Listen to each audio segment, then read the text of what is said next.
Hello दोस्तों, जय जोहार, जय आदिवासी। तो मेरा अपने गणेश जी का बहुत ज़्यादा अपमान हो रहा है दोस्तों।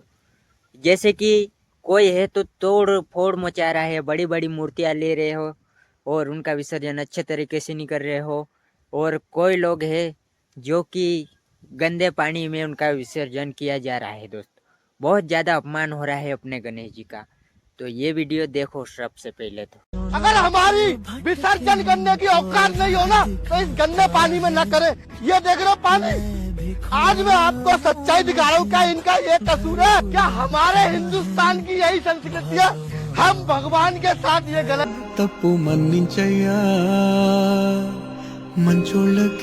मैं यही बोलना चाहता था कि आप लोगों की इतनी औकात नहीं है विसर्जन करने की, तो इतने बड़े मूर्ति लेने की क्या ज़रूरत है भाई।